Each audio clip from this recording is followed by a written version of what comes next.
terrible lo que pasó ayer en Beirut y ha quedado devastada, tal como decía nuestra pantalla. Gaby, bueno, se conoce ahora lo que es el día después, aún con una gran cantidad de personas desaparecidas. Totalmente, sí. El último dato oficial habla ya de confirmados 113 fallecidos, más de 100 personas están desaparecidas y 4.000 muertos en total.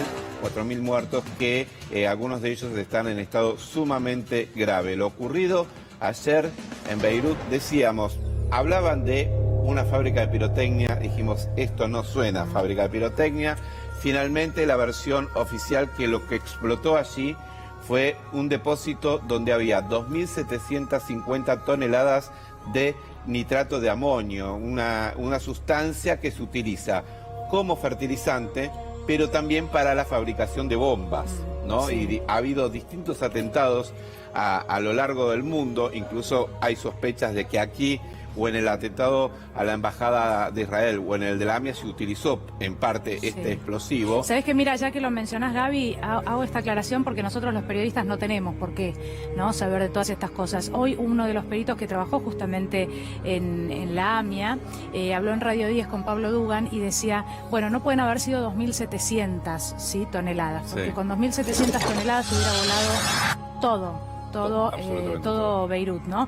La verdad es que, pero sí, tratando de dar alguna explicación, decía, evidentemente hubo un primer fuego y el calor hizo que explotara algo grandísimo. Por eso la sucesión no da la sensación de ser un lugar donde se encontraba una fábrica de fuegos artificiales. No, para nada. Decía él desde acá. Pero evidentemente el calor hizo que explotara algo grandísimo donde se encontraba este nitrato de amonio que vos mencionabas recién. Exactamente. Lo que se sabe hasta el momento es lo siguiente. En el año 2014... un barco con bandera de Moldavia, cuyo cargamento estaba a nombre de un empresario ruso, transitó las aguas cercanas a Beirut, tuvo un percance técnico, le dieron ayuda, cuando lo revisaron se encontraron con esta cantidad de nitrato de amonio que no estaba habilitado ese barco para trasladar semejante cargamento, lo decomisan, lo meten en este depósito allí en el puerto de Beirut y desde ese momento pasaron distintas administraciones, nadie hizo nada y estaba en una situación de total descuido. Lo que se sabe, la suposición que tiene ahora es que había un trabajo de soldaduras que estaban haciendo algunos trabajadores cerca del lugar, que eso generó una primera explosión de un tanque de gas y que eso generó la explosión posterior que vimos todos con ese hongo gigantesco.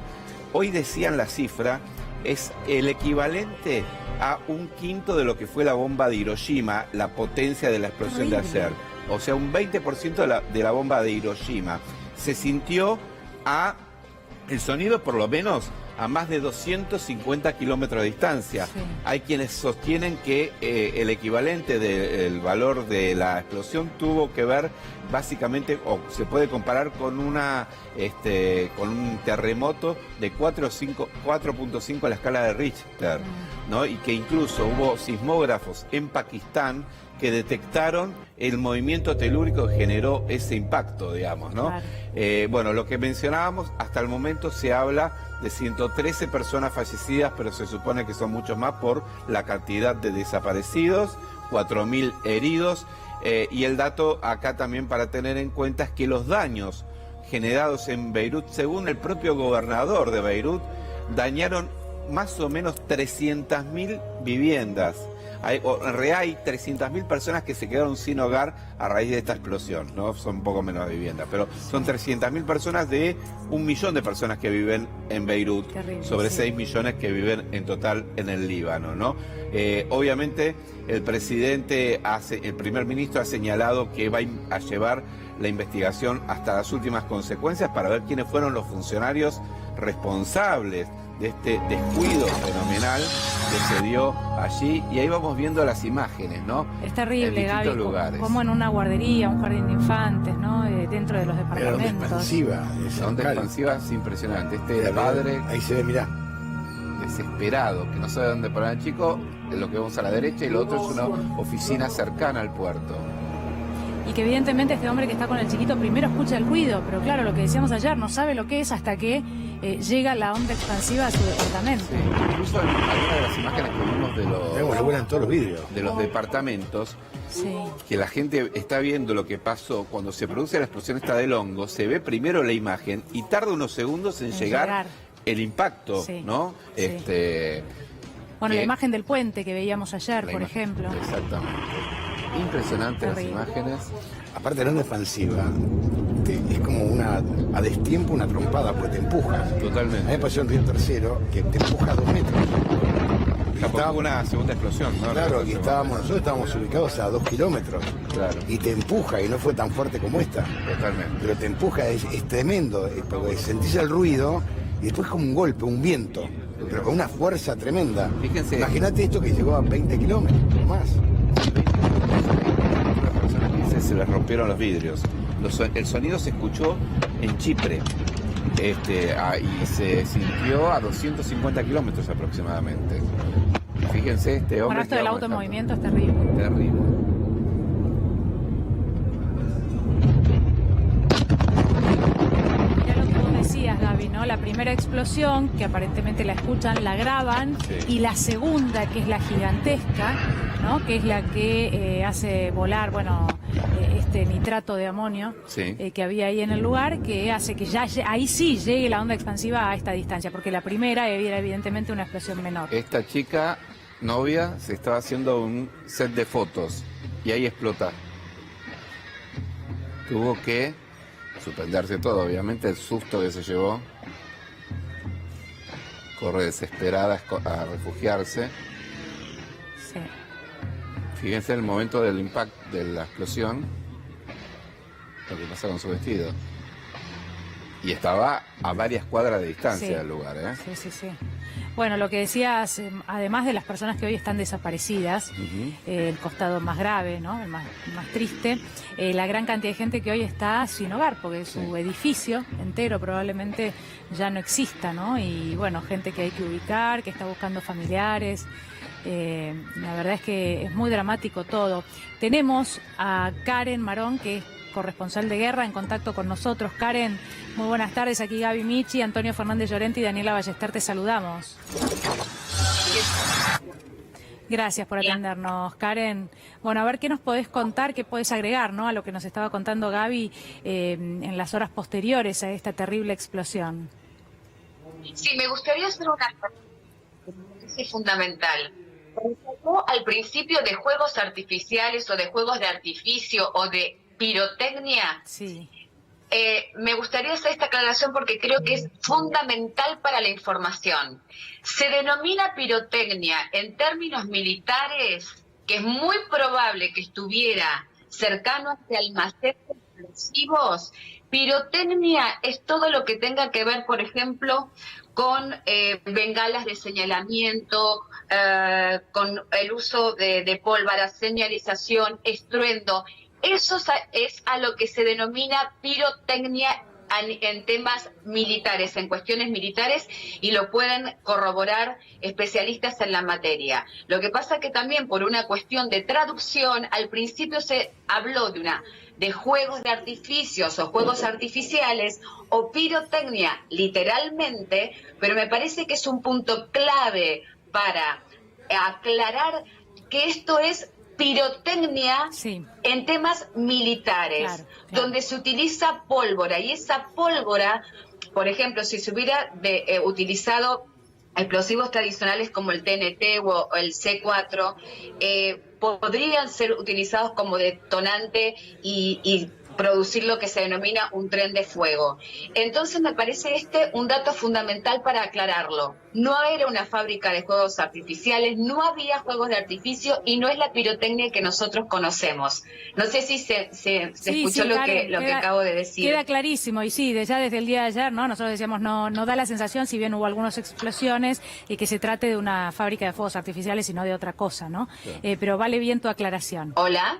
Sí, ¿nos escuchás? Karen, ¿nos escuchás? Yo los escucho ahora. Bien.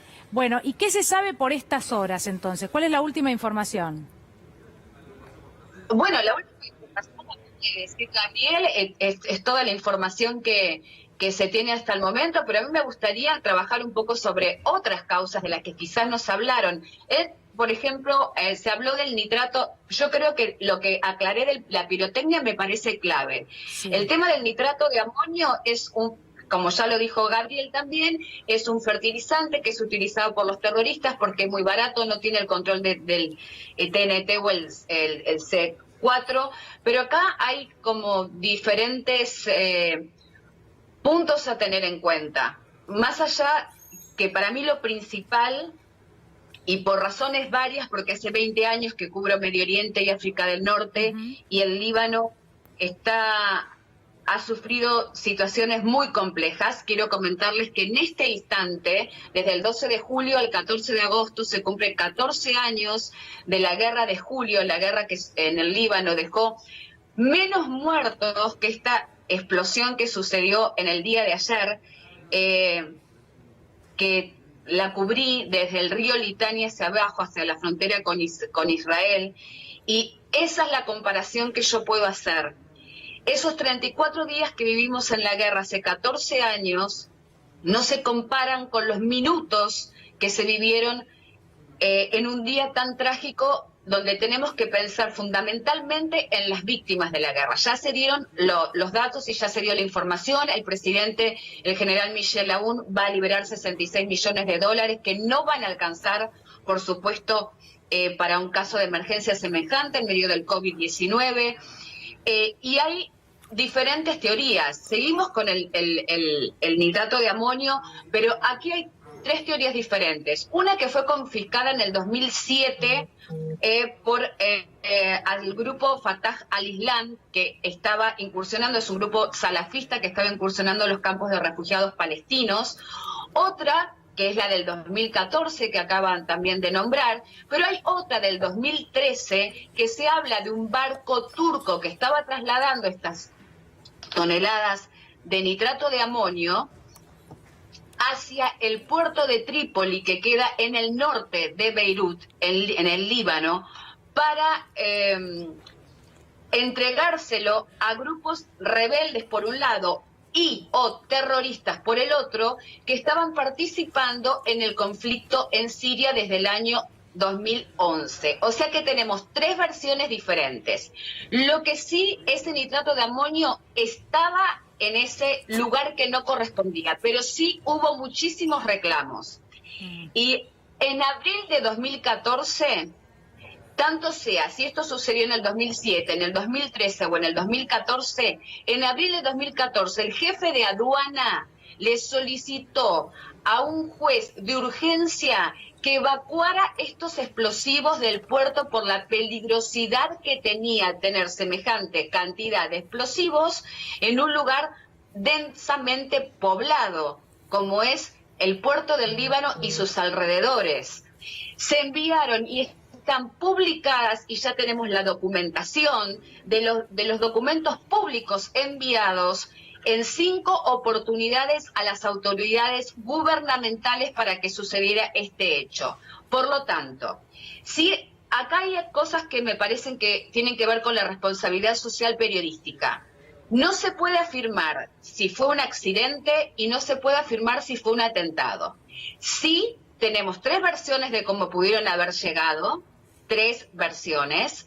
Sí tenemos el reclamo de las autoridades pertinentes, pero lo que está reclamando la gente ahora en medio del sufrimiento y del dolor, y se están manifestando nuevamente, porque las manifestaciones comenzaron el año pasado y se fueron incrementando inclusive durante el COVID-19. Yo estuve en el Líbano en ese momento, y más cuando empezaban a haber ciertas escaramuzas donde creíamos que se iba a producir la tercera batalla de Marun al-Ras entre Israel y Líbano, precisamente en la localidad de Marun al-Ras, al sur del Líbano. Las manifestaciones eran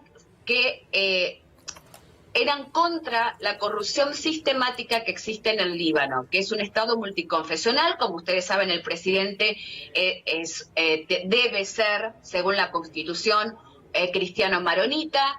El primer ministro sunita y el presidente del Parlamento chiita. Pero aquí, más allá de todo esto y de toda esta terrible situación donde se sumió en la pobreza en el Líbano, que era considerada la Suiza, la París de Medio Oriente, hay dos hechos fundamentales. Uno que lo dije en otras oportunidades, puede parecer un hecho menor, que en el día de ayer precisamente cambió el ministro de Relaciones Exteriores, lo cual no es un tema menor. Pero por otro lado, hay un hecho político muy importante. El viernes 7 de agosto, la Corte de La Haya va a emitir el veredicto con respecto a un atentado comprobado, porque aquí también se está hablando de accidentes o de atentado. Por lo tanto, hay que tener mucho cuidado porque hay muchas fake news y muchas falsas noticias. Hasta que no tengamos corroborado absolutamente todo, me parece que hay que hablar con mucha responsabilidad. ¿Cuál es el hecho trascendente que va a suceder el viernes 7 de agosto? El Tribunal de La Haya va a dar, como dije anteriormente, un veredicto sobre la culpabilidad de aquellos que atentaron en el 2005 contra Rafik Hariri, ex primer ministro del Líbano, padre del último primer ministro que fue destituido justamente por las manifestaciones, Hariri, en noviembre-diciembre de 2019.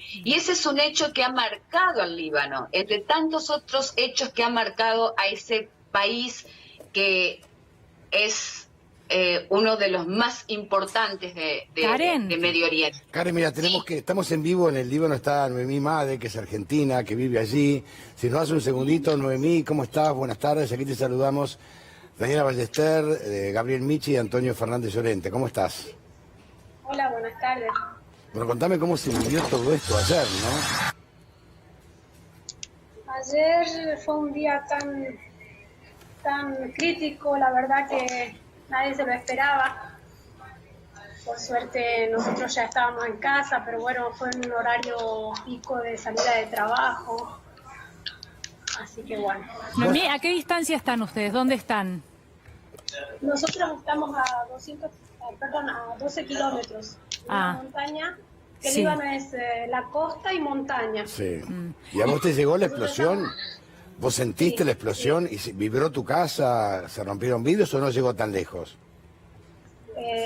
No se rompieron los vidrios, pero sí la expansión llegó. Estábamos sentados afuera en la baranda, prácticamente fuimos expulsados del sillón y al caer, bueno, en el piso caímos así como en cuclillas. No nos alcanzamos a levantar y fue la segunda, porque fueron como 2 explosiones. A 12 kilómetros, me está contando. 12 kilómetros, sí. Lo primero que hicimos, porque tenemos a Beirut de frente, miramos hacia Beirut, lo primero fue una columna de humo blanco. Traté de sacar una foto, no terminé de sacar la foto y fue la segunda explosión que casi se me cae el teléfono de las manos y ya era llamas, fuego y humo negro. Es la que te arroja vos hacia del sillón. Vos estabas allí tomando la imagen primera. Y te arroja. La primera fue esa. La primera. Sí. Fue muy fuerte. Las imágenes son tremendas, pero imagino allí el ruido, ¿no? Y todo confusión. Sí, porque bueno, se nota que es Beirut está todo cerca, no sabemos si en la zona del centro, del Parlamento, hasta que después lo primero que hacemos es correr a la televisión, ya empezaron a llegar las cámaras en vivo y dijeron, bueno, es el centro, es el puerto. ¿Y cómo está la situación ahora, digamos? ¿Qué se sabe hasta el momento? ¿Cuál es la información oficial que ustedes tienen? Lo único que sabemos es que fue una explosión en el puerto, en un almacén de nitrato de amonio, que llegó en un barco en el 2014, fue confiscado por el Estado y está ahí desde el año 2014. Lo único que sabemos, ahora oficialmente se pidieron 5 días para dar una... Perdón. se pidieron 5 días para que se hagan las investigaciones y los resultados de las pericias para saber las causas. Noemí, han salido desde ayer a hoy a la calle, ahí donde están ustedes entendemos que bueno, no hay consecuencias grandes por lo menos, ¿no?, de lo que sucedió, pero te pregunto si tuvieron alguna salida, qué es lo que vieron, hablaron con personas que estén más próximas al puerto, cuál es la foto, ¿no?, que se ve hoy en las calles. Yo no salí, mi hija por ejemplo se presentó al lugar de trabajo, ella trabaja justo al lado del puerto, está todo destruido, no hay nada, están todas paredes, techo, todo por el suelo. Gente, amigos que tengo en barrios aledaños, también con video, foto, destrucción, por suerte, familia, amigos, todos bien, pero daños materiales hay, pero gracias a Dios consecuencias más graves no. O sea que tu hija, trabajando cerca del puerto, tuvo un Dios aparte, ¿no? Sí, el padre la acompañó, la llevó, pero no se podía llegar a Beirut, así que la tuvo que dejar en una calle próxima y caminar como más de 2 kilómetros para poder llegar, cruzar la avenida, que es la que está cercana al puerto, porque ella está del lado del puerto, y bueno, es devastador, está todo calcinado, los edificios todos en el piso, los autos todos quemados. Claro, el tema es cómo se va a recuperar todo eso, más allá de que ahora lamentablemente empieza la recuperación de vidas, ¿no? Buscando los cuerpos de las personas fallecidas, los desaparecidos. El tema que tras que tiene una situación económica bastante complicada, el Líbano esto lo va a complicar mucho más. Aquí me contaba Daniela Pride que se perdió prácticamente todo el almacén de trigo que tenía. Sí, que era fundamental para la supervivencia en las próximas semanas en un país muy castigado económicamente, ¿no? A ver si logramos enderezar la imagen. Noemí, ¿nos escuchás? Perdón, es que me entran otras llamadas y... ahí. Y se había dado vuelta la cámara. Bueno, recién contaba, Antonio, mis compañeros acá se preguntaban cuánto va a costar, ¿no?, también rehacer todo esto, más allá de que todavía se están buscando a las personas que han quedado debajo de estos edificios. Claro. Hoy lo primordial es encontrar la cantidad de desaparecidos que hasta el momento están, porque lamentablemente es una zona, la autopista cruza justo en la costa, junto al puerto. Los autos que estaban en la autopista prácticamente volaron, los cuerpos están en el mar, así que la búsqueda es por mar, equipos de buceos, entre los escombros familias que se creen que todavía están atrapadas ahí. Y bueno, y eso, la situación de los hospitales también, ahora ya llegaron 2 hospitales de Qatar, así que se tratando de trasladar a los heridos, porque muchos heridos fueron a parar a conventos o a hoteles que se pusieron a disposición del Monte Líbano para aislarlo un poco, porque los hospitales ya estaban colapsados. Ahora, Noemí, allí la información señala que serían hasta el momento 100 las personas fallecidas, ¿no? Sí, hay mil disculpas. ¿Está bien? ¿Los escuchás, Noemí? Ahí sí. Sí, yo los escucho. Sí, 104 hasta el momento confirmados y más de 4.500 personas heridas. Y desaparecidos no se sabe cuánto, ¿no? Y desaparecidos, sí, no se sabe. No hay cifra. Porque es una zona de mucho... Es una zona de mucho tránsito, ¿no? En el mismo puerto había barcos anclados o cerca del puerto, que esos mismos barcos fueron hundidos. O sea, todavía no se sabe. Noemí, ¿y cómo juega en este contexto el COVID? Yo no sé, en los últimos días si había casos, cuál era la situación de los hospitales. Tenían un repunte de casos, de hecho se volvía ahora una cuarentena, habían tenido 130 casos en 24 horas y 8 muertos. En total tienen más de 5.000 casos y 50 fallecidos, pero se había agravado la situación en las últimas horas, ¿no? Sí, se había agravado, teníamos más de 200 casos por día en el rebrote y la verdad que estábamos bastante complicados el sistema de salud con lo de la pandemia y ahora esto. Aparte de que los mismos hospitales están dentro del círculo de Beirut, de los 10 kilómetros de diámetro Claro. de explosión, que también están dañados. Así que los enfermos que estaban dentro del hospital fueron sacados a la calle y a la vez llegaban heridos a la misma calle. La calle fue el centro de atención. Sí. Y vimos que aparte, obviamente, por el drama de la emergencia, mucho personal de asistencia, de salud y de seguridad estuvo rescatando gente sin barbijo. Por lo tanto, no sabés qué puede pasar de acá a los próximos días con el tema del coronavirus, ¿no? Y ahora mismo la cantidad de gente que hay entre la gente de rescate y los civiles que están colaborando, están llevando comida, están tratando de ayudar en algo, es una cantidad de gente enorme ahí en Beirut ahora en estos momentos. O en los mismos lugares de refugio, porque se habilitaron refugios ya dije, en conventos, en hoteles. Así que ahí mismo las medidas ahora de precaución son muy precarias, muy frágiles. Así que. Noemí, muchísimas gracias por hablar con nosotros. Un abrazo grandísimo desde aquí para vos y para toda tu familia. Gracias. Bueno, tenemos a Karen todavía en contacto con nosotros. Karen, ayer veíamos uno de los funcionarios que lloraba en cámara, que se quiebra, ¿no?